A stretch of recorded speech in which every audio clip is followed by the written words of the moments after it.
Assalamualaikum warahmatullahi wabarakatuh. Apa kabar semua? Semoga semua mahasiswa saya dalam kondisi baik dan sehat walafiat. Nah, pagi ini kita ketemu lagi dalam mata kuliah Teknologi Polimer. Nah, kali ini kita akan membahas tentang reaksi polimerisasi atau reaksi pembentukan polimer. Sebelumnya saya share screen terlebih dahulu.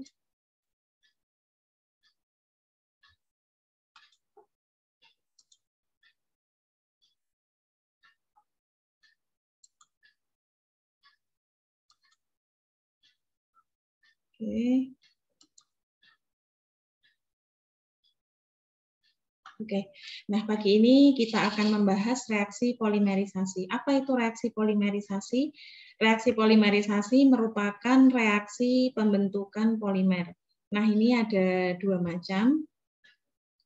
Yang pertama, reaksi polimerisasi adisi. Jadi,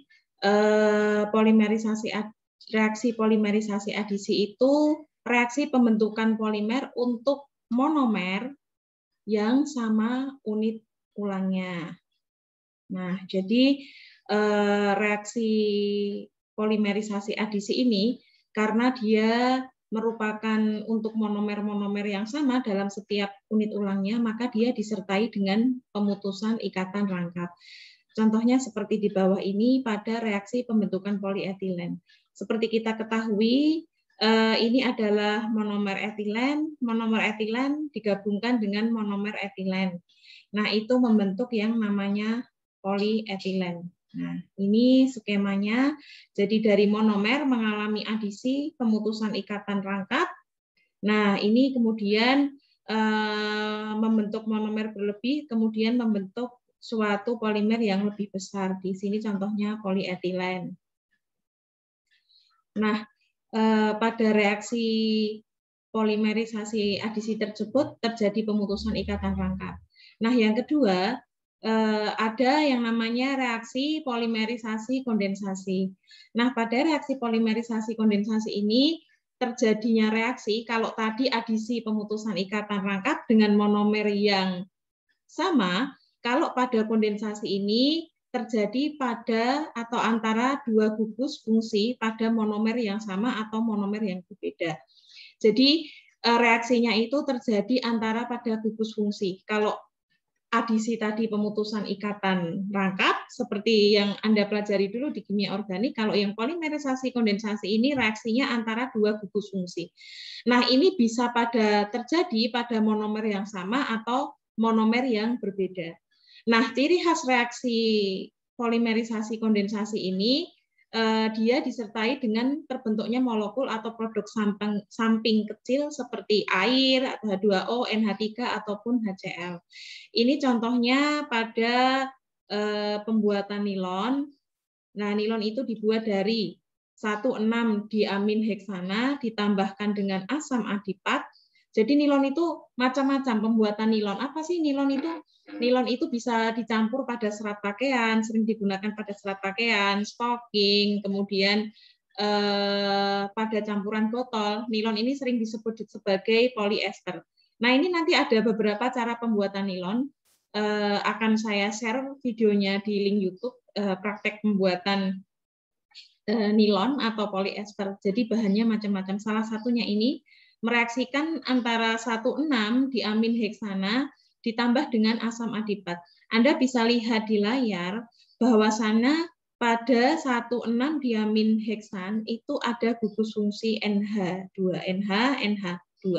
Nah, NH2 di sini merupakan gugus aktif ditambahkan dengan asam adipat. Nah, asam adipat sebuah asam, salah satu asam karboksilat, gugus fungsinya COOH. Nah, jadi gugus fungsi NH2 pada 1,6 diamin heksan dan gugus fungsi karboksilat atau COOH pada asam adipat ini membentuk ikatan amida pada nilon, kemudian menghasilkan air, terbentuknya nilon. Nah, ini yang ada di video, salah satu reaksi polimerisasi kondensasi pada pembuatan nilon. Jadi dua bahan tadi ditambah, kemudian lihat Anda bisa melihat dari cairan-cairan membentuk menjadi polimer yang sangat panjang. Nah, kemudian monomer yang dapat mengalami reaksi polimerisasi secara kondensasi adalah monomer yang mempunyai gugus fungsi seperti OH, NH3 atau NH2, kemudian COOH atau gugus fungsi karboksilat. Jadi kalau monomernya itu kira-kira ikatannya rangka, panjang, tidak punya gugus fungsi seperti ini, biasanya dia mengalami reaksi polimerisasi adisi yang disertai dengan pemutusan ikatan rangkap. Nah, berbeda dengan kondensasi, jika dia mempunyai gugus fungsi OH, NH2, karboksilat, atau COOH, dia akan mengalami reaksi kondensasi yang berprinsip pada penyatuan atau reaksi dari dua gugus fungsi.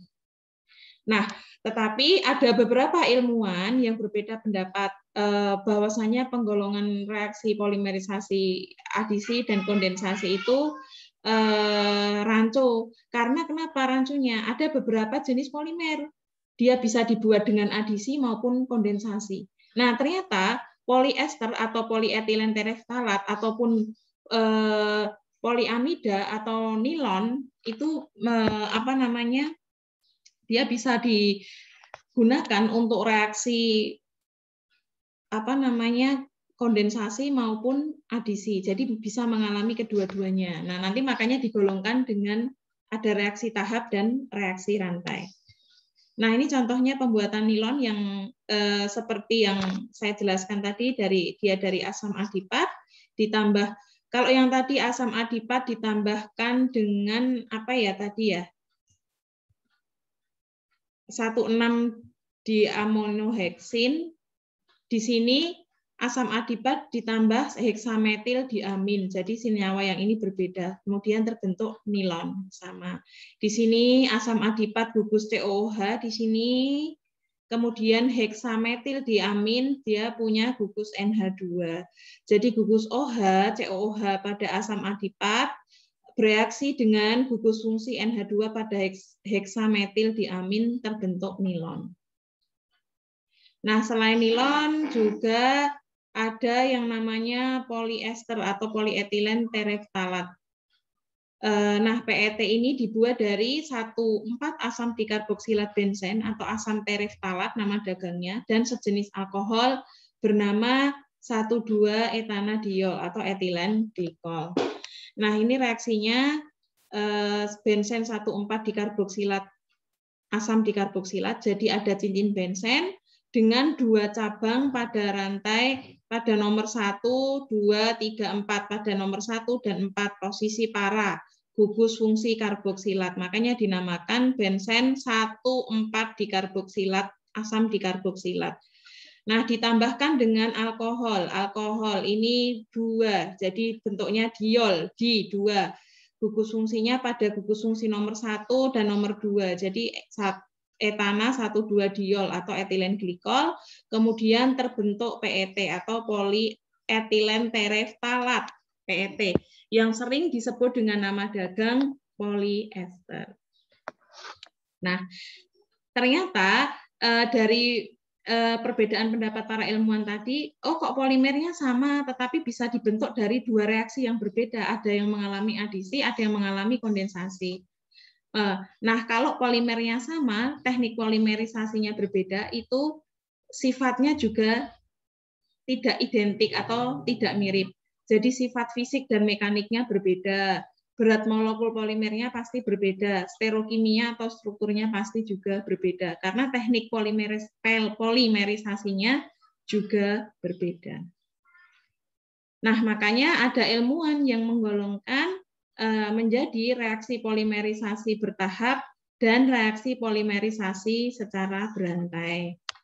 Nah, kalau yang reaksi tahap ini, jadi cuma beda penamaan aja ya, tetapi tetap adisi dan kondensasi itu sampai sekarang di ilmu material dan ilmu polimer itu yang dipakai.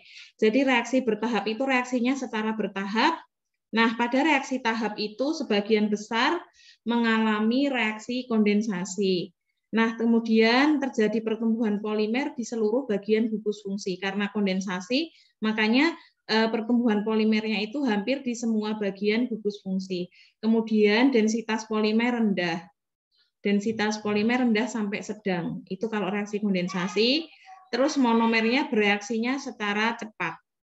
Nah, kalau reaksi rantai, karena tadi reaksinya disertai dengan pemutusan ikatan rangkap, dia mengalami sebagian besar mengalami adisi, kemudian pertumbuhan polimer terjadi di ujung unit monomer melalui penambahan unit monomer. Nah, kalau untuk reaksi rantai, karena reaksinya berantai, berantai itu artinya terus secara terus-terusan, makanya biasanya polimerisasi yang dihasilkan dengan reaksi rantai atau adisi tersebut mempunyai berat molekul atau densitas polimer yang lebih tinggi.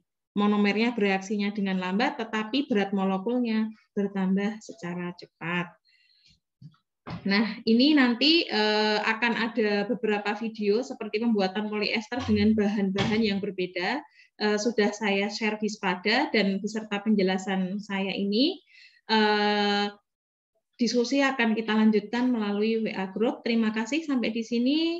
Semoga bisa dipahami. Mohon maaf atas segala kekurangan. Wassalamualaikum warahmatullahi wabarakatuh.